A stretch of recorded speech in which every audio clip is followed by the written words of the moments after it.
Welcome back, Nick This Comic Corner, classic / non-classic. This is episode number 893 and Doubleshot number 787. Yeah, I'm getting really close to hitting episode 900. But the books I have, I don't think I'll be able to get to. I'll get close, but not exactly. But when I get 900, I don't know what I'm going to do for 900 yet. I'll find out when I get up to it. Okay? Like I said before in my last video, 2 DC trades. Of course, that was the JoJo's Bizarre Adventures review. Yeah, this is the Comic Corner. Yeah, first up, it is DC / Young Animal Milk Wars. And yes, you can see in the cover that we have an alternate versions of Batman, Superman, and Wonder Woman.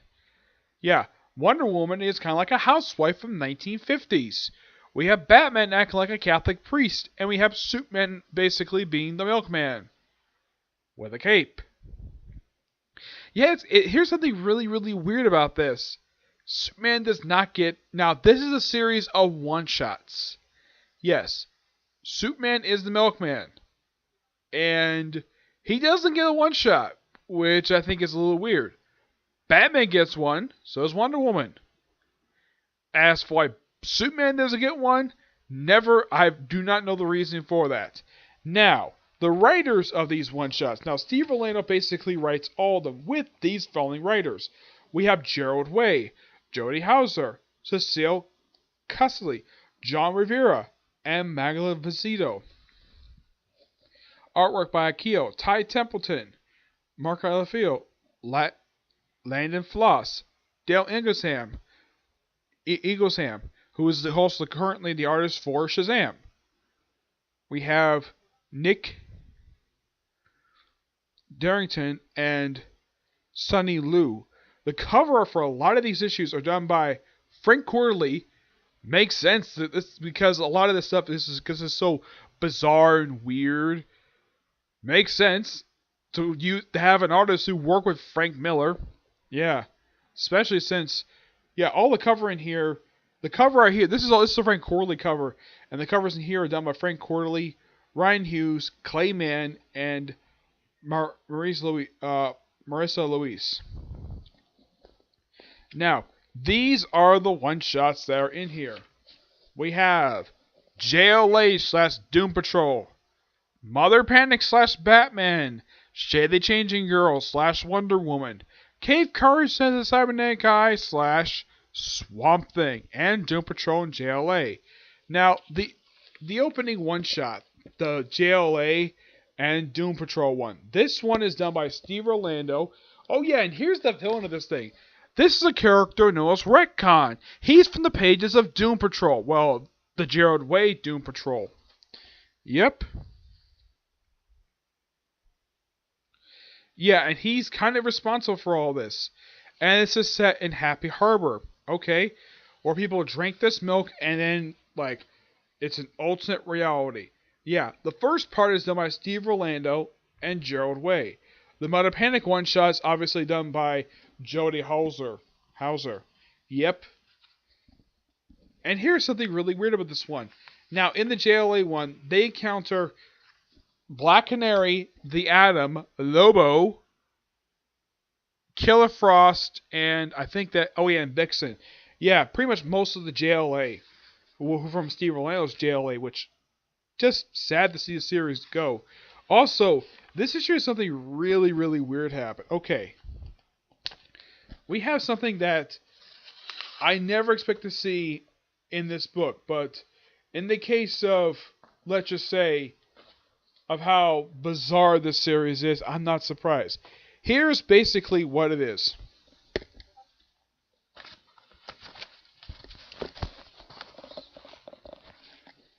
Look at this.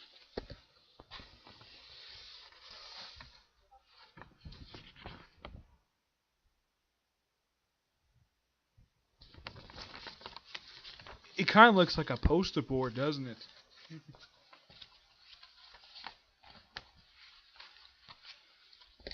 Yeah, my guess is they couldn't keep this on one page, so they spread this thing out Not for a 2-page spread. It looks like a good 5-page spread. Yeah, it's not like you flip pages. Yeah, it's all one thing, which is kind of weird. Yep. Of course, the endings one-shots, the milk thing is undone when they're all basically like spitting it all out. And here's pretty much most of the JLA minus Batman. Yeah, from Steve Orlando's JLA. Yeah, it was sad to see a series go last year. I still don't know why in the world they got rid of it. Yeah. Next comes it's the Batman and Mother Panic one-shot, which makes sense that Jody Hauser would be the one to write this. Steve Orlando has nothing to do with this one-shot. Yeah. This is a really good one, and it has Batman's interaction with Mother Panic herself, and after this one-shot, yeah, she got a new ongoing series after this, and it was relaunched as Mother Panic Gotham AD. Yeah, the Wonder Woman and Shady Changing Girl. Yeah, and this is something really weird. Apparently, Wonder Woman is under the belief that these babies, these things are babies, but they're actually Dustbusters. Yeah. Irene is again, this is bizarre. But that's the thing when it comes to this stuff. It is bizarre, to say the least. Yeah, it's... Of course, the connected thing about this thing is that Cave Carson's cybernetic eye causes people to go to this place. And I believe Gerald Way himself is responsible for creating like all these characters, but he doesn't write the series himself. I mean, Mother Panic was written by Jody Hauser of all people. Let's see, who wrote this one shot? Let's take a look here, because I think this is written by the. Let's see. Here we go. Part 3 is done by Cecile Castellet, who does the Shade Changing Girl series, which was relaunched after this to being Shade the Changing Woman. Makes sense. During the case of Mother Panic, that jumped ahead roughly like 10 years in the future. Yeah, the Cave Carson one. Now, each one of these one-shots are done by their regular series writers.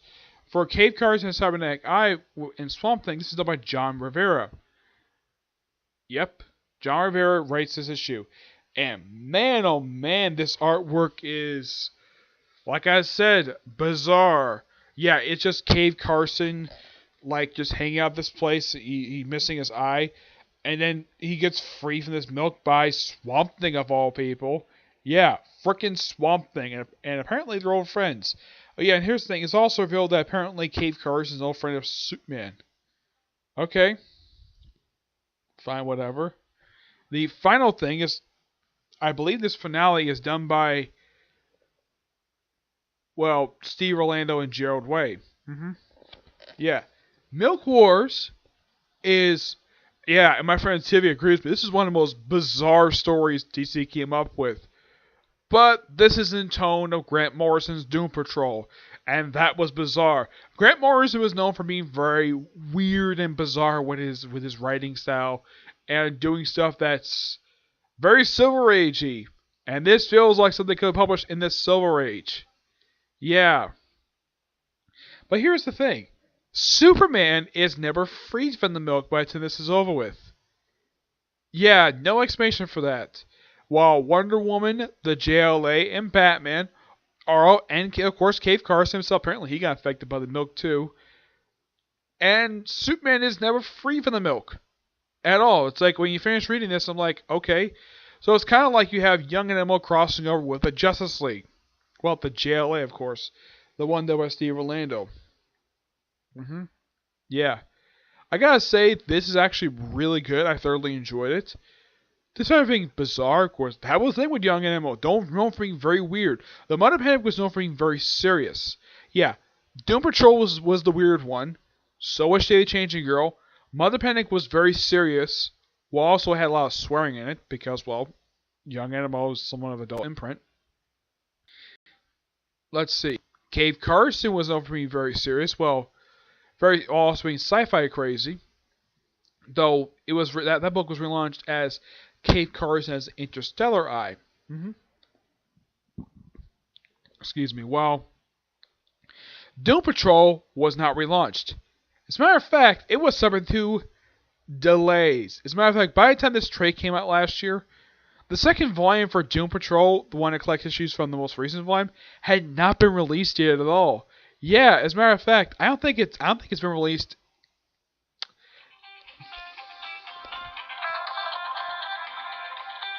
One second. Yes, Mom.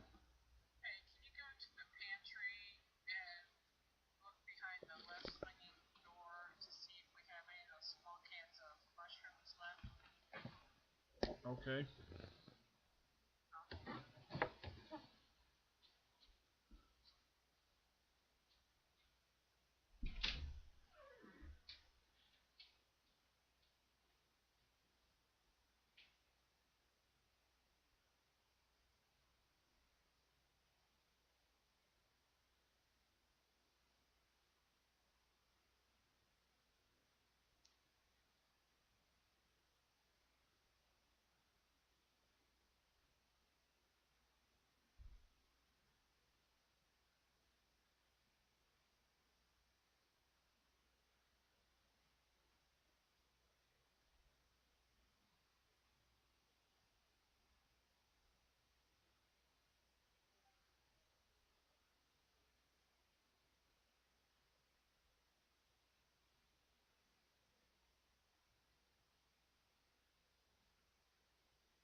My apologies for that. My mother decided to call me and ask me to check on something in the pantry.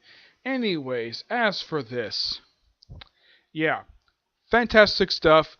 Give this book a 9.5 out of 10. Sorry to be gone for a few minutes, but I had to go take care of something. My mom decided to ask me to take care of it. Okay.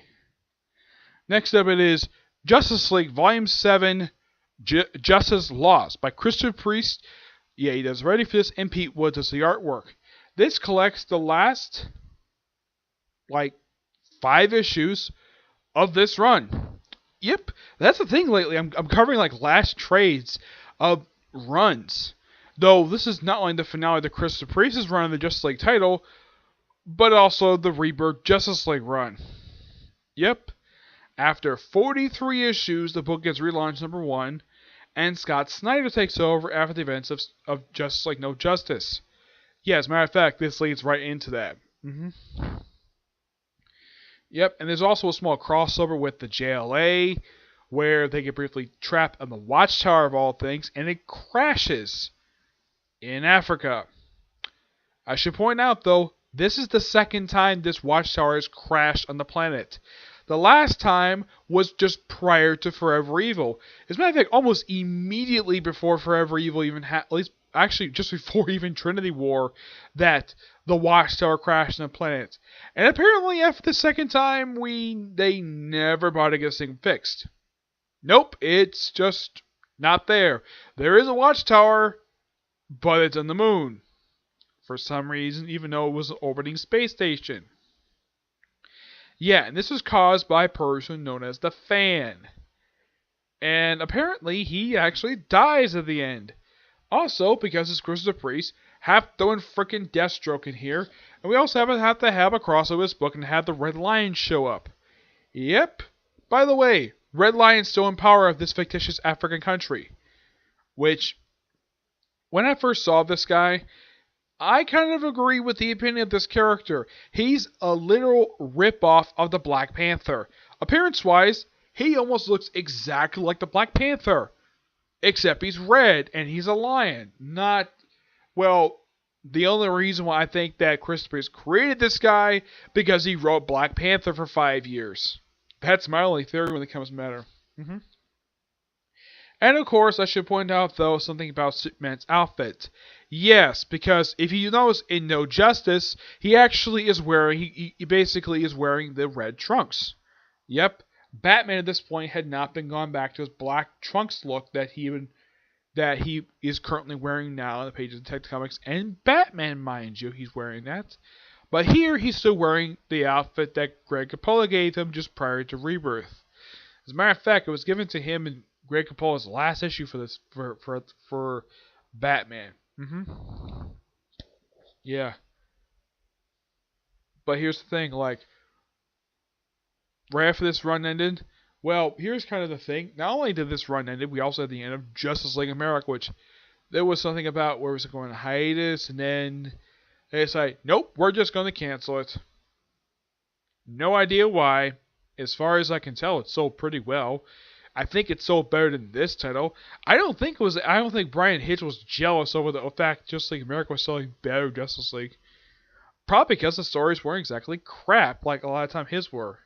Priest, on the other hand, basically, in my opinion, saved this title. Because, well, I'll get my final thoughts in a minute, but this is actually good. Good wrap up to this storyline with the fan. And still good stuff. But now the final thoughts on Christopher Priest's run on Justice League and the Rebirth Justice League run, which lasted from 2016 to 2018. This was mostly a not good run. At all. Yeah, it was one of 2 Rebirth books that was not very good. The other was Cyborg. It had good artwork, but Brian Hitch had the problem of not telling a good story. He's good at developing characters. I love the character development he gave to certain characters, but story-wise, man, these stories were so boring. Like, even the follow-up to his run from JLA, a book that suffered through heavy delays. And yet Brian Hitch was given this book, even though he couldn't keep his first Justice League book come out on time. At least in the case of Christopher Priest. 1, he actually managed to keep the book on time, and 2, actually managed to have something that apparently Hitch just didn't bother with most of the time when it came to his run.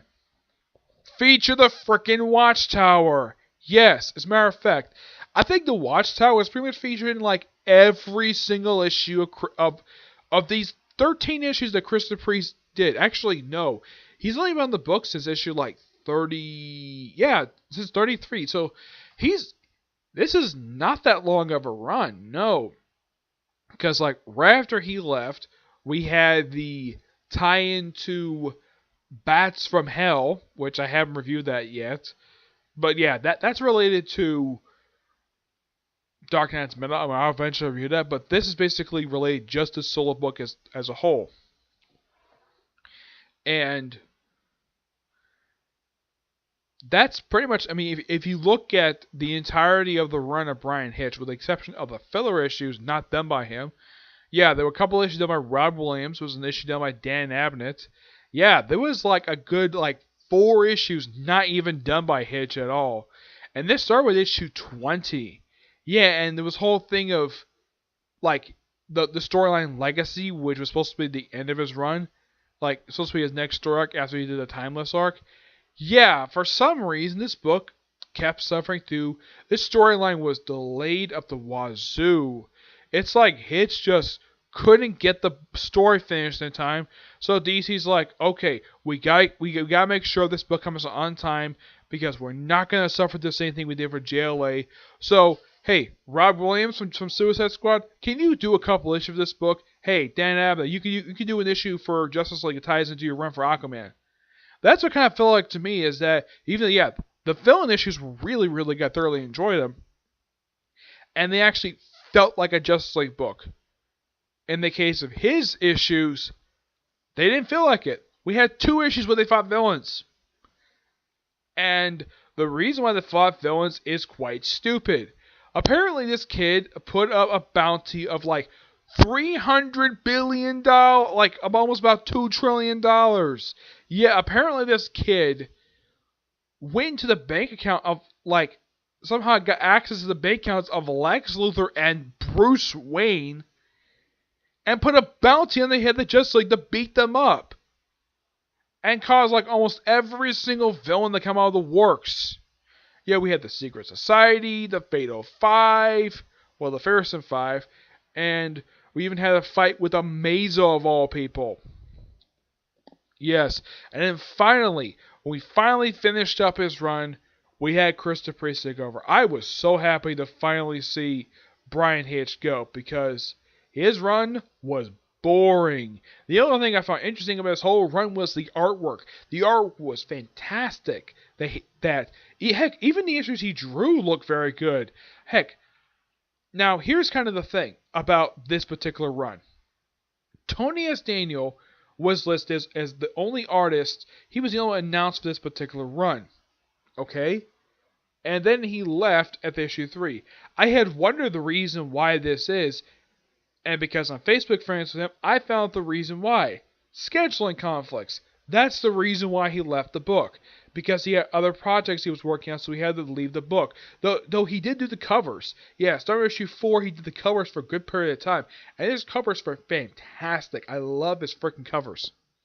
And it's something, though, he did the artwork for this book, like, almost like not long after he wrapped up his run for Deathstroke.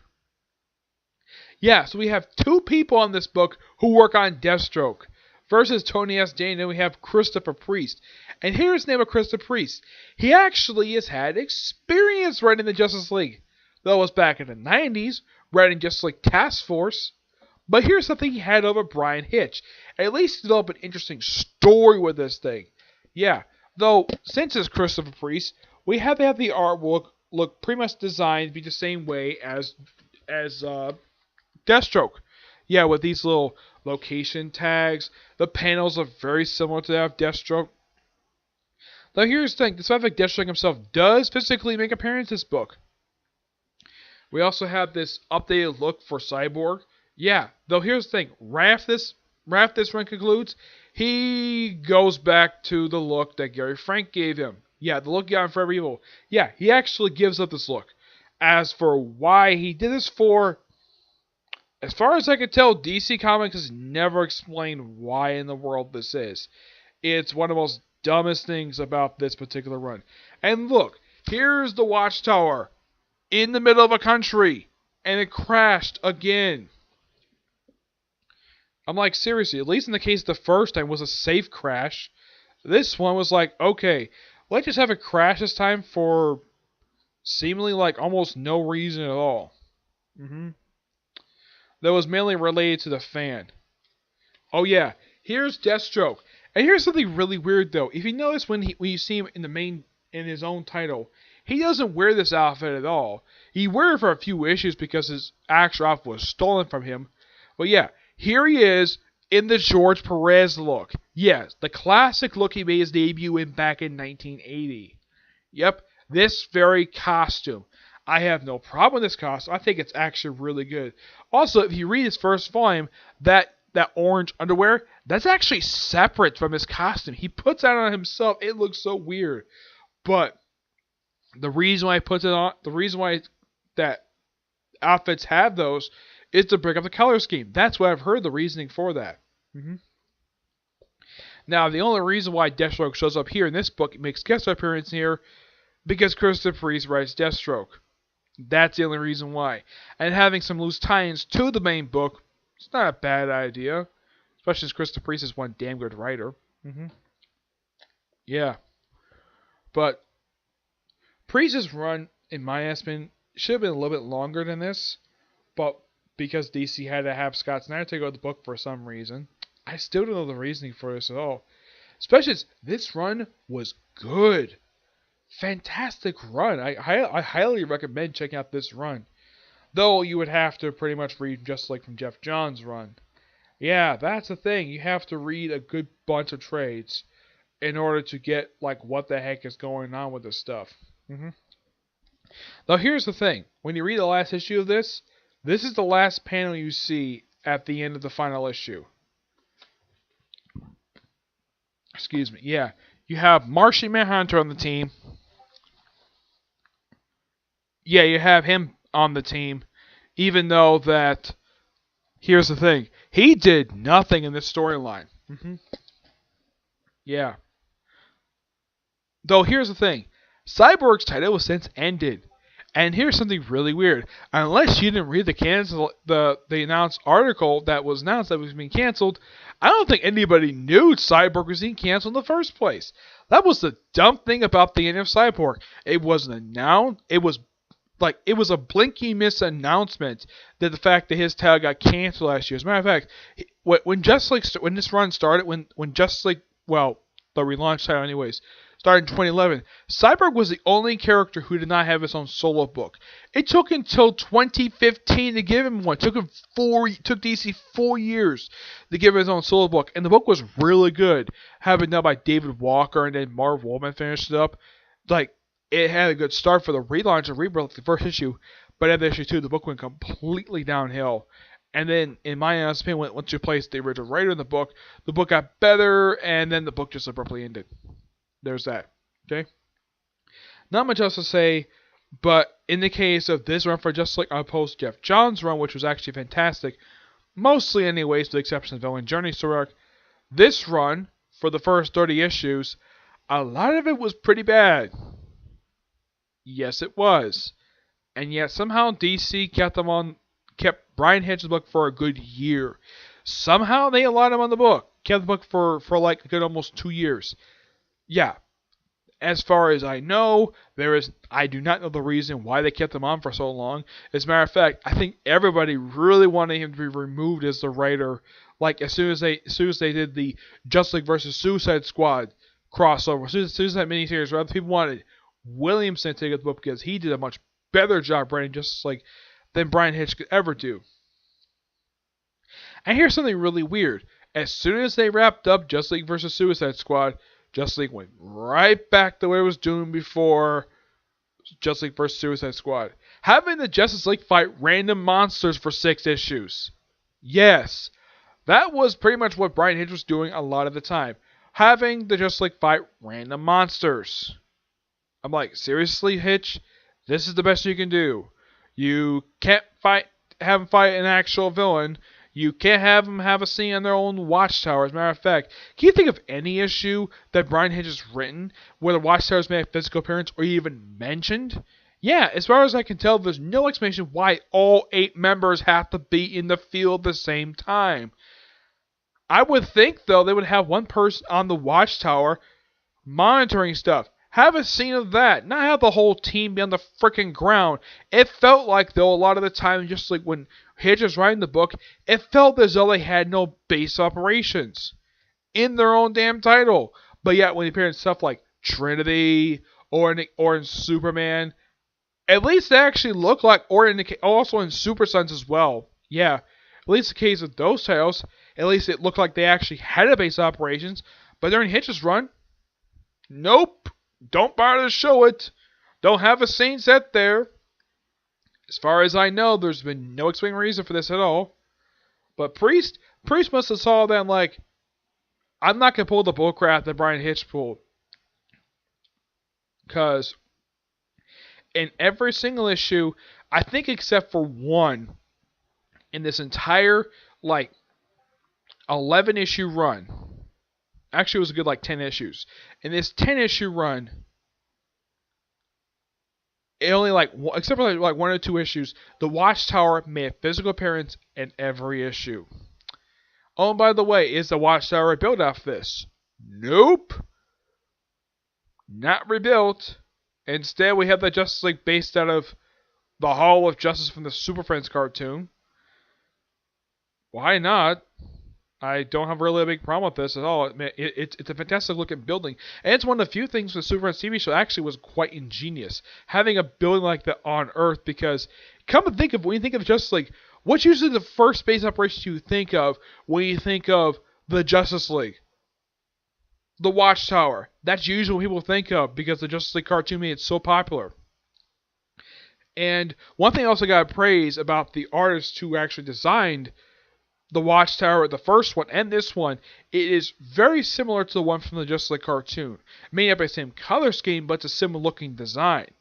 And looking at this, yeah, it's a very similar look that they had from the show, which I appreciate that. I'm sure a lot of people who are fans of the Justice League TV show must have really also appreciated that as well. Yeah, not much else to say. Fantastic book. But yeah, now that is it for this particular review. Stay tuned for my review of My Hero Academia. That's going to be next, okay? But do you see next review. Bye.